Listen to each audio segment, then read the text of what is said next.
இறப்புறு பிறப்பின்றி என்றும் ஒரு நீர் கொண்ட ஏக பரிபூரணத்தை இறப்புறு பிறப்பின்றி என்றும் ஒரு நீர் கொண்ட ஏக பரிபூரணத்தை எத்துணை விகாரமும் இலா அமல அறிவாயிலங்கு பரிபூரணத்தை அறப்பொருள் அருப்பொருள் விரும்புவார் உள்ளுணர்ந்து அருள் செய் பரிபூரணத்தை அறிஞர் தங்கண்ணே அறிந்து அத்துவீதம் என்றடைந்த பரிபூரணத்தை குறிப்பினும் மதிப்பினும் அடங்காத ஒரு தன்மை கொண்ட பரிபூரணத்தை போதில் வேதாந்த சித்தாந்த சமரச நிபுணர் கூறு பரிபூரணத்தை சிறப்புடன் அளாவினான் வாழ நீயாளரோ தித்திக்கும் முத்தி முதலே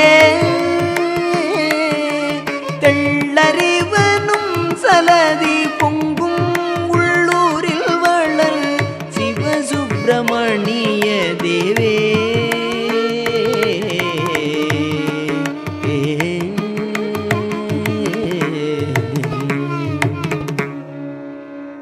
அடியார் பெருமக்கள் அனைவருக்கும் வணக்கம்.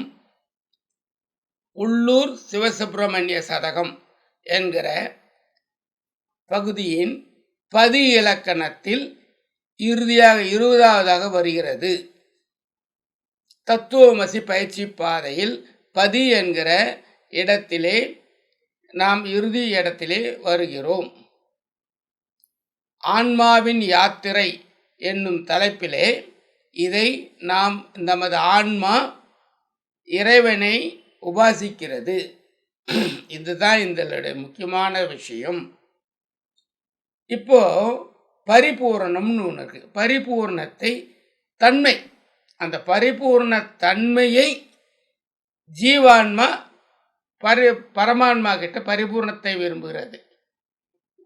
இனிக்கும் முத்திக்கு தலைவனே, தெளிந்த அறிவு கடல் பொங்கும் இதயம் என்னும் அறிவு இருக்கும் தளத்தில் எழுந்து அருளி உள்ள சிவசுப்பிரமணிய கடவுளே, பிறப்பும் இறப்பும் இல்லாத ஒரே தன்மை கொண்ட பொருள் ஆகிய பரிபூரணத்தை மலம் பற்றாத விகாரமற்ற பரிபூரணத்தை அறப்பொருளும் அருள் பொருளும் வேண்டுபவர்களுக்கு உள்ளம் அறிந்து அருளும் பரிபூரணத்தை ஞானிகள் தம் உள்ளத்திலேயே அறிந்து அடைந்த அத்துவித பரிபூரணத்தை சுட்டி கூறவும்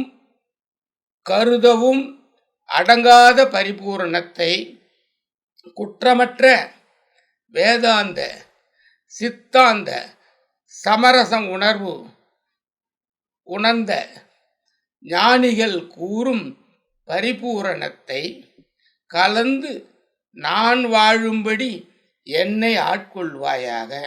இறைவன் தன்மைகள் நமது ஆன்மாவிலே உணர்தல் என்கிற பதி ரகசியம் இங்கே சொல்லப்பட்டது.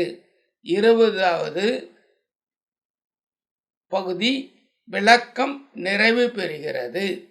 இந்த வகையிலே நாம் உள்ளூர் சிவசுப்பிரமணிய சதகத்தின் பதி இலக்கணத்துக்குரிய இறைவன் தன்மையை, உள்ளே இருக்கிற ஆன்மாவின் தன்மையை 20 வகையாக நாம் இன்று எடுத்து நிறைவு செய்திருக்கிறோம்.